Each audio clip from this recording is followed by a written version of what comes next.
Hello aspirants, I am आभास माथुर। देखो, prelims पास आ रहा है तो अपने को अच्छे से करंट अफेयर्स पे फोकस करना पड़ेगा। काफी सारे डेवलपमेंट भी हो रहे हैं और यूपीएससी का जो पैटर्न है कि करंट से सवाल काफी आते हैं, करंट से रिलेटेड सवाल काफी बनते हैं, तो अपने को अच्छे से पढ़ने हैं करंट अफेयर्स। ये हैं आज के 5 टॉपिक जो अपन पढ़ेंगे। चलिए शुरू करते हैं आज का लेक्चर। ये है मैरिटाइम एक्सरसाइज मिलन, मिलान, कि मतलब मिलन हो रहा है काफी सारे लोगों का।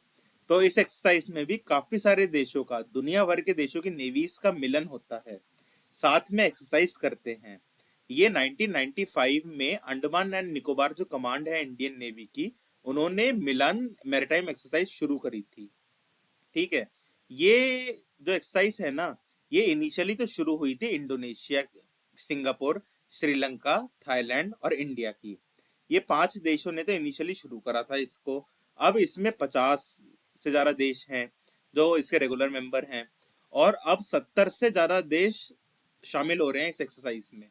तो ये बहुत बड़ा अचीवमेंट है इंडियन नेवी के लिए, इंडियन गवर्नमेंट के लिए, कि हम इतनी सारी नेवीज की एक्सरसाइज करा रहे हैं। हमारे इनविटेशन पे इतनी सारे देशों की शिप्स आ रही हैं, तो ये बहुत ज्यादा मैरिटाइम पावर शो करता है इंडिया की। ठीक है, तो एक बार रीड कर लेते हैं। It was launched in 1995 under the Andaman and Nicobar Command. Initial participants Indonesia, Singapore, Sri Lanka, Thailand, and has now expanded to over 50 members across Southeast Asia, Africa, Europe, and the Americas. देखो, south east Asia, Africa, Europe, America's, north and south, तो काफी सारे Caribbean देशों की भी आ रही हैं। तो बहुत बड़ा अचीवमेंट है ये इंडिया के लिए। जो एक्सरसाइज मिलान हुई है ना 2026 वाली, ये 13th एडिशन है। अब आप बोलोगे कि दो 1995 से है, तो 13th ही कैसे हुई है? क्योंकि बाइनियल एक्सरसाइज है, हर 2 साल में एक बार होती है। ठीक है। एक होता है बाई एनुअल, एक होता है बाइनियल। बाइनियल मतलब 2 साल में एक बार होना, बाई एनुअल मतलब साल में 2 बार होना। तो ये 13th एडिशन है, ये 2026 वाला। अब आप बोलोगे तो 13th एडिशन है तो 26 साल में हो जाने चाहिए थे, 30 साल क्यों? 30 साल हो गए, तो अभी तक तो ये 15th या 16th एडिशन होना चाहिए था। देखो, बीच में आ गया था कोविड, कोविड में एक्सरसाइज नहीं हुई, तो अभी 13th एडिशन है ये। देखो, इस बार जो 2026 की एक्सरसाइज हुई है ना, इसमें 70+ फॉरेन कंट्रीज ने पार्ट लिया है। ये जो पार्ट लेती है ना, इन्हें फॉरेन फ्रेंडली फॉरेन कंट्रीज बोला जाता है, एफएफसीज बोला जाता है, कि फॉरेन कंट्रीज हैं, हमारी फ्रेंड हैं ये। ठीक है। और इसमें जर्मनी, फिलीपींस और यूएई की नेवी ने भी पहली बार पार्ट लिया है। तो इन 3 देशों को भी याद रखना है, क्योंकि इन्होंने पहली बार पार्ट लिया है। 70 देश याद रखने की तो यूपीएससी आपसे उम्मीद भी नहीं करता। ठीक है। वो क्या क्या पूछ सकता है कि किन देशों ने इनिशियली पार्टिसिपेशन करा था इस एक्सरसाइज में, और कौन से वो 3 देश है जिन्होंने रिसेंटली ज्वाइन करा है पहली बार। ठीक है। तो ये कुछ 7-8 देश आपको याद रखने पड़ेंगे। ये स्ट्रेटेजिक विजन से भी जोड़ा जाता है, महासागर इनिशिएटिव, सागर इनिशिएटिव जो इंडियन गवर्नमेंट का है। ठीक है। देखो, महासागर का फुल फॉर्म क्या है? Maritime association for holistic advancement and security for all in the region. और सागर का है security and growth for all in the region. इस स्लाइड से आपको क्या क्या याद रखना है? मिलन एक्सरसाइज नेवी की एक्सरसाइज है, मैरिटाइम एक्सरसाइज है, पहली चीज तो यही।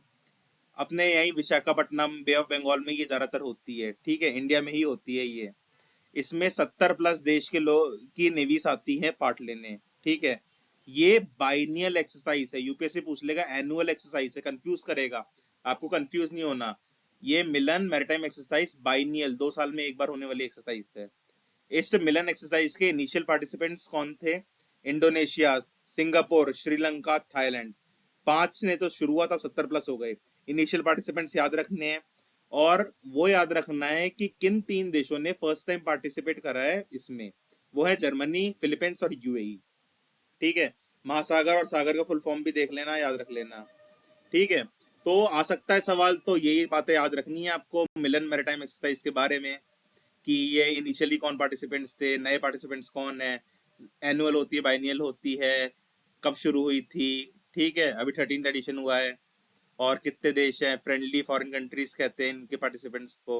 नेवी की एक्सरसाइज है, मैरिटाइम एक्सरसाइज है। ठीक है।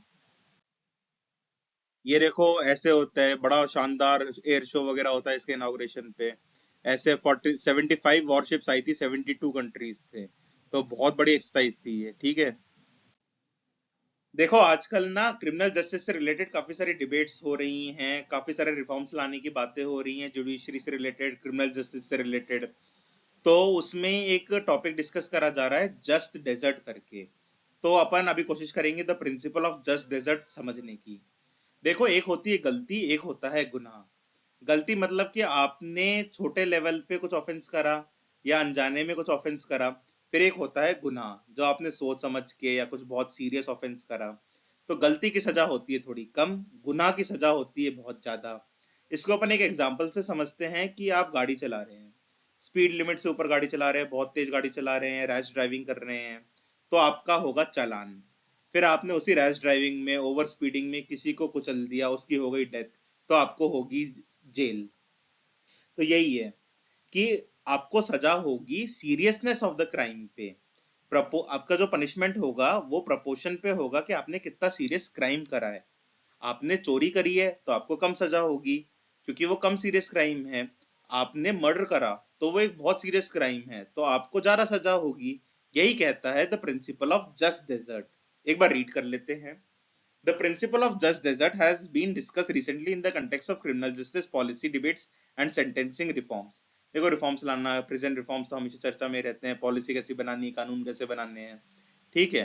The principle of just deserts is a theory of punishment in criminal justice that holds the offenders should be punished in proportion to the seriousness of the crime.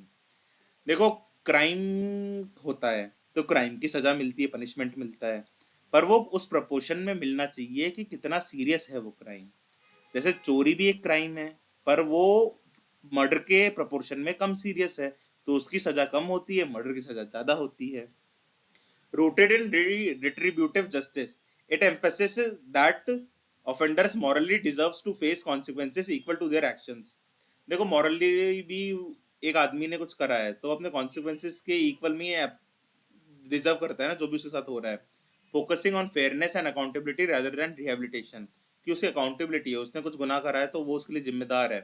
Fairness है कि मतलब आपने ज्यादा गुनाह करा तो आपको ज्यादा सजा मिलेगी, क्योंकि कुछ कुछ लोग बोलते हैं कि आपने कुछ भी गुनाह करा तो आपको मिनिमम इतनी सजा तो होनी चाहिए। ऐसे ऐसे कुछ कुछ डिबेट चलती रहती हैं। अपने को डिबेट पे बिल्कुल नहीं जाना, अपने को बस समझना है प्रिंसिपल ऑफ जस्ट डेजर्ट क्या है। क्योंकि यूपीएससी प्रीलिम्स में सवाल बनाएगा, मेंस में भी सवाल बना सकता है जस्ट डेजर्ट के ऊपर।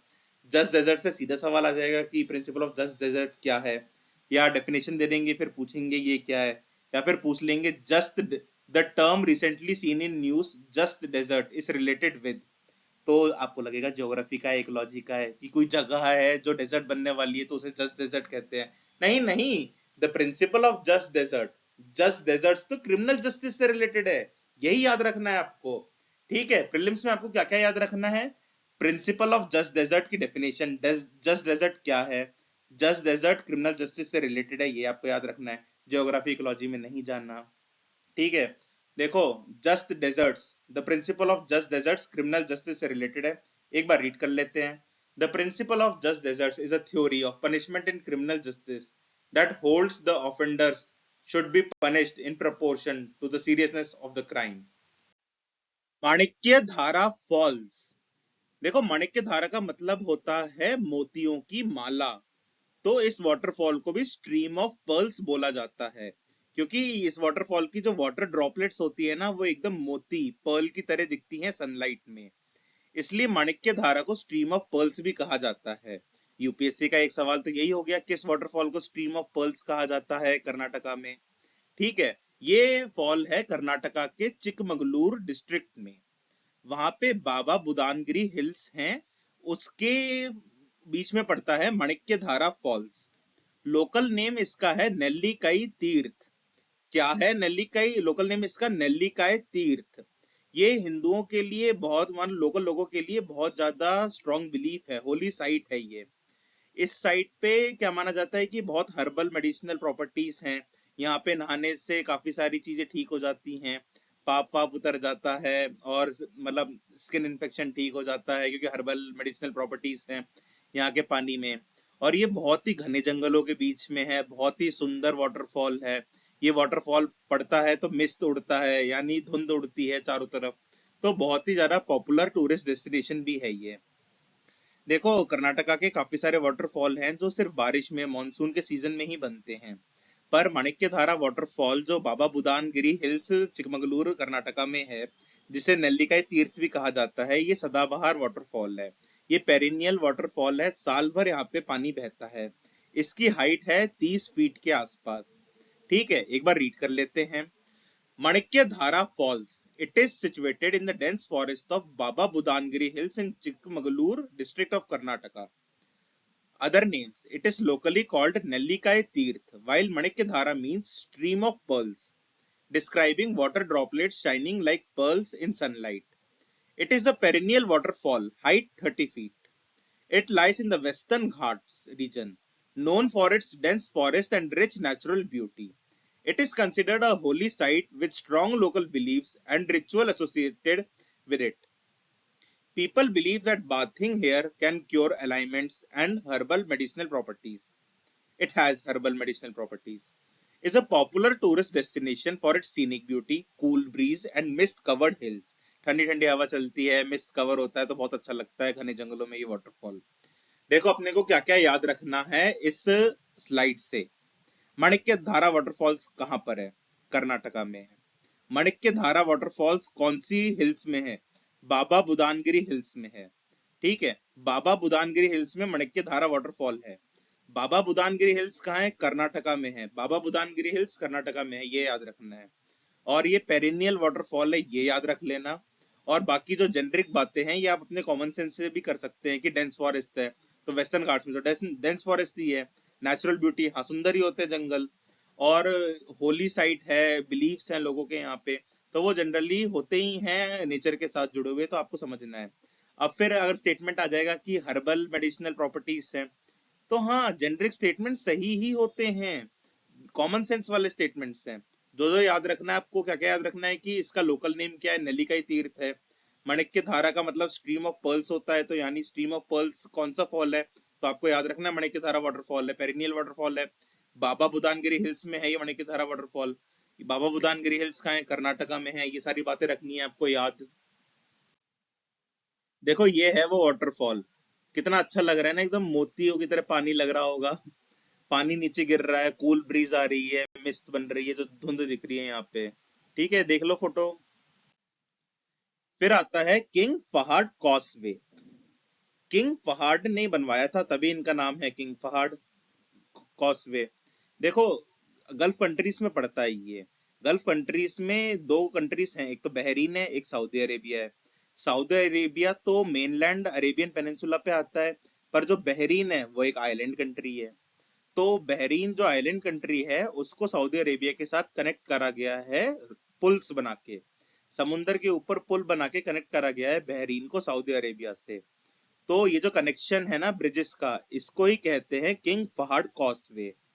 ये एक सिंगल कोई ब्रिज नहीं है, ये सीरीज ऑफ ब्रिजेस हैं जो कनेक्ट करते हैं बहरीन को सऊदी अरेबिया से। ठीक है, अब ये समुंदर कौन सा पड़ता है बहरीन और सऊदी अरेबिया के बीच में? ये समुंदर को कहते हैं गल्फ ऑफ बहरीन। ठीक है, ये 1986 में बनाया गया था जिससे ट्रेड हो सके बहरीन में और सऊदी अरेबिया में। मेनली तो आपको यही याद रखना है कि किंग फहाड कॉसवे किसको कनेक्ट करता है? बहरीन को सऊदी अरेबिया से करता है, और ये गल्फ ऑफ बहरीन में है। ठीक है, कोई और बोल देंगे पर्शियन गल्फ में है, इसमें है, उसमें है, नहीं, गल्फ ऑफ बहरीन में है किंग फहाड कॉसवे। ये बहरीन को सऊदी अरेबिया से कनेक्ट करता है। बहरीन एक आइलैंड है और Saudi Arabia mainland Arabian peninsula में आता है, इसलिए ट्रेड वगैरह के लिए बहुत जरूरी है। शिप्स में लोडिंग अनलोडिंग वगैरह करनी पड़ती है। Road connectivity is the best connectivity. ठीक है, king फहाड Causeway, it is a series of bridges connecting the island nation of Bahrain to Saudi Arabia, spanning the Gulf of Bahrain. It was started in 1986, is managed by the King Fahd Causeway Authority. It is a 25 kilometre long, 23.3 metre wide, 25 kilometre लंबा है। देखो इसके size dimensions नहीं पूछेंगे। It starts in Saudi Arabia in a place known as Al Azia and ends at Al Jazra in Bahrain. It has two sections. The longer section of the bridge starts from Khubar to Nasan Island in Bahrain. The shorter section starts from Nasan Island to main island of Bahrain. देखो क्या क्या याद रखना है आपको king फहाड Causeway से। King फहाड Causeway किसको किससे कनेक्ट करता है? बहरीन को सऊदी अरेबिया से कनेक्ट करता है, क्योंकि बहरीन एक आइलैंड कंट्री है। Saudi Arabia mainland Arabian peninsula में आता है। ठीक है। दूसरा, ये समुंदर है बीच में, ये कौन से समुंदर पे बना है? ये गल्फ ऑफ बहरीन पे बना है, किंग फहद कॉजवे। इतना याद रख लो, सफिशिएंट है यूपीएससी के लिए। ठीक है। और ये इसको मैनेज कौन करता है? किंग फहद कॉस्वे अथॉरिटी बना रखी है। देखो, जो भी ऐसी चीजें होती है ना दो देशों के बीच में, तो उसमें एक अथॉरिटी बना देते हैं, दोनों देशों का कुछ कुछ स्टेक होता है उस अथॉरिटी में, तो ऐसे मैनेज होता है। किसी एक सिंगल देश के पास सारी पावर नहीं दे देते, एक अथॉरिटी बनाते हैं। ये आप अपना दिमाग में बैठाओ कि कैसा एडमिनिस्ट्रेशन वर्क करता है। तो अगर स्टेटमेंट आ गया कि किंग फहद कॉस्वे अथॉरिटी है, ये किंग फहद कॉस्वे को मैनेज करती है, तो ये आप अपनी कॉमन सेंस से, अपनी बुद्धि से सही कर सकते हैं कि ऐसी चीजें एक अथॉरिटी बना करी होती हैं। जैसे पैनामा कैनाल की भी एक अथॉरिटी है, स्विस कैनाल की भी एक अथॉरिटी है, ऐसे आप समझ सकते हैं। ठीक है। ये किन दो देशों के बीच में है और ये कौन से गल्फ पे है, ये याद रखना है यूपीएससी पॉइंट ऑफ व्यू के लिए स्लाइड से। अब बाकी ये जेनरिक बातें हैं जो मेंस में अगर कभी लिखने को आ गया किसी इंफ्रास्ट्रक्चर के बारे में, तो क्रिटिकल इंफ्रास्ट्रक्चर के ऊपर अगर सवाल आ गया ना मेंस में, तो आप किंग फहद कॉजवे को मेंशन कर सकते हैं। तो उसके लिए एक बार रीड कर लेते हैं। प्रीलिम्स के लिए तो पिछली स्लाइड बहुत है। It plays an important role in boosting trade and commercial exchange between the two countries and other GCC countries through Saudi Arabia. ठीक है। Strategic significance. It is Bahrain's only road connection to the Arabian Peninsula and holds strategic importance, particularly as Bahrain hosts the United States Fifth Fleet. देखो, Bahrain में US का एक base भी है। कौन Sea fleet रहती है वो याद नहीं रखना, बस इतना याद रख लो, यूएस का एक बेस है बहरीन में। यूएस के हर जगह बेस है। It also serves as a strategic alternative route during disruptions in the Strait of Hormuz, ensuring the flow of people, essential supplies and limited commercial transport. देखो, Bahrain में अगर आपको पूरी दुनिया से कनेक्ट होना है तो स्ट्रेट ऑफ हॉर्मुज से जाना पड़ेगा जहाज के थ्रू। पर अगर आप रोड के सहारे रास्ता सऊदी अरेबिया तक पहुंचा दें, तो सऊदी अरेबिया से रेड सी की भी कनेक्टिविटी है। ठीक है। तो एडवर्स केसेस में ये रास्ता भी अपनाया जा सकता है, जो कि कमर्शियली वायबल नहीं है। ठीक है। पर एक होना चाहिए ना एक ऑल्टरनेटिव रास्ता, इसलिए। ठीक है। किंग फहद कॉसवे किन दो कंट्रीज के बीच में है, कौन से गल्फ पे, ये याद रखना है प्रीलिम्स के लिए। अब ये मैप देखो, ये झंडा देखो, ये है इथोपिया का मैप। जो बड़े वाले मैप में येलो येलो कलर का दिख रहा है ना, वो है इथोपिया का मैप, और ये झंडा है इथोपिया का। अब अपन देख रहे हैं इथोपिया की लैंड बॉर्डर्स, कि लैंड बॉर्डर्स किस किस देश से कनेक्ट करती है।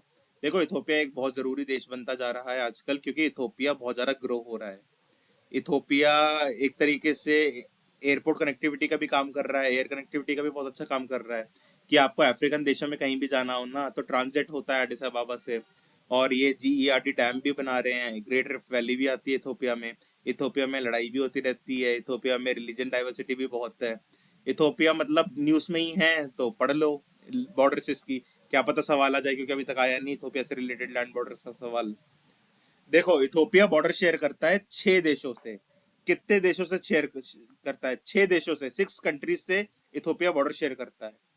इसके नॉर्थ में आता है एरिट्रिया, नॉर्थ ईस्ट में आता है डिजिबोटी, ईस्ट में और साउथ ईस्ट में आता है सोमालिया, साउथ में आता है केन्या, वेस्ट में आता है साउथ सुडान, और नॉर्थ वेस्ट में आता है सुडान। साउथ सुडान इथोपिया के साउथ में नहीं आता, वेस्ट में आता है, ये बात रखनी है याद। देखो, 6 देशों से बॉर्डर शेयर करता है इथोपिया। एरिट्रिया से नॉर्थ में, मतलब इथोपिया के नॉर्थ में एरिट्रिया है, इथोपिया के नॉर्थ ईस्ट में डिजिबुटी है, इथोपिया के ईस्ट में सोमालिया है, इथोपिया के साउथ में केन्या है, इथोपिया के वेस्ट में साउथ सुडान है, इथोपिया के नॉर्थ वेस्ट में सुडान है। अब आप देख रहे होगे सोमालिया के ऊपर डिस्प्यूटेड एरिया लिखा है, और लिखा है सोमालीलैंड, पुंटलैंड। देखो, सोमालीलैंड भी मैं पढ़ा चुका हूँ इसी सीरीज में, तो देख लेना। सोमालीलैंड, पुंटलैंड वैसे तो ऑफिशियली यूएन के अकॉर्डिंग सोमालिया में ही आते हैं, पर सोमालीलैंड और पुंटलैंड को लगता है कि वो एक अलग देश बन गए हैं, और थोड़ा इसराइल को भी लगता है कि सोमालीलैंड अलग देश बन गया है। ठीक है। पर सोमालीलैंड और पुंटलैंड सोमालिया का ही पार्ट है, डिस्प्यूटेड एरिया है। पर यूएन के अकॉर्डिंग सोमालिया में आते हैं, भारत सरकार के अकॉर्डिंग सोमालिया में आते हैं, तो यूपीएससी के अकॉर्डिंग भी सोमालिया में आते हैं, तो आपके अकॉर्डिंग भी सोमालिया ही होना चाहिए इथोपिया के ईस्ट में और साउथ ईस्ट में। ठीक है। एक बार जल्दी से देख लो कौन कौन से देश हैं से बॉर्डर शेयर करता है Ethiopia. Eritrea, Djibouti, Somalia, Kenya, South Sudan और सुडान। 6 देशों से बॉर्डर शेयर करता है इथोपिया। मैप्स देख लो अच्छे से, कैपिटल है एडिस अबाबा। मैप्स आपको बहुत अच्छे से याद होने चाहिए। Ethiopia is a landlocked nation. देखो, इथोपिया कहां पर है? समुद्र से बॉर्डर शेयर करता है इथोपिया? नहीं, क्योंकि इथोपिया एक लैंडलॉक लैंडलॉक नेशन है।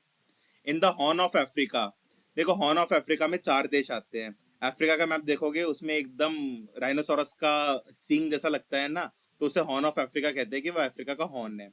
हॉर्न ऑफ अफ्रीका में 4 देश आते हैं, उनको सीड से याद रखो, SEED। एस से आता है सोमालिया, एक ई से इथोपिया, एक ई से एरिट्रिया, और एक ई से, और बाकी बचे डी से डिजिबोटी। तो हॉर्न ऑफ अफ्रीका में 4 देश आते हैं, सीड से याद रखो। इथोपिया 6 देशों से बॉर्डर शेयर करता है। देख लो, नॉर्थ में एरिट्रिया है, नॉर्थ ईस्ट में डिजिबुटी है, ठीक है। ईस्ट और साउथ ईस्ट में सोमालिया है, जिसमें सोमालीलैंड वाला रीजन भी आ रहा है, पुंटलैंड वाला रीजन भी आ रहा है। साउथ में केन्या है, वेस्ट में साउथ सुडान है, नॉर्थ वेस्ट में सुडान है, ठीक है। सबसे ज्यादा इथोपिया बॉर्डर शेयर करता है सोमालिया से, और सोमालिया वर्ल्ड की सबसे ज्यादा पॉपुलेशन वाली लैंडलॉक कंट्री है, ये एक फैक्ट है। Ethiopia Ethiopia sorry sorry Ethiopia world की सबसे ज्यादा पॉपुलेशन वाली लैंडलॉक कंट्री है, ये एक फैक्ट है इथोपिया के बारे में जो आपको रखना है याद। इथोपिया वर्ल्ड की सबसे ज्यादा पॉपुलेशन वाली लैंडलॉक कंट्री है, और इथोपिया का सबसे बड़ा बॉर्डर सोमालिया के साथ शेयर होता है, ये तब पूछेंगे नहीं, ठीक है। तो बॉर्डर से याद रखने हैं सोमालिया, बॉर्डर याद रखने हैं इथोपिया के, ये बात रखनी है याद, ठीक है। इथोपिया के बॉर्डर्स देख लेना। Thank you. कैसा लगा लेक्चर कमेंट सेक्शन में बताएं।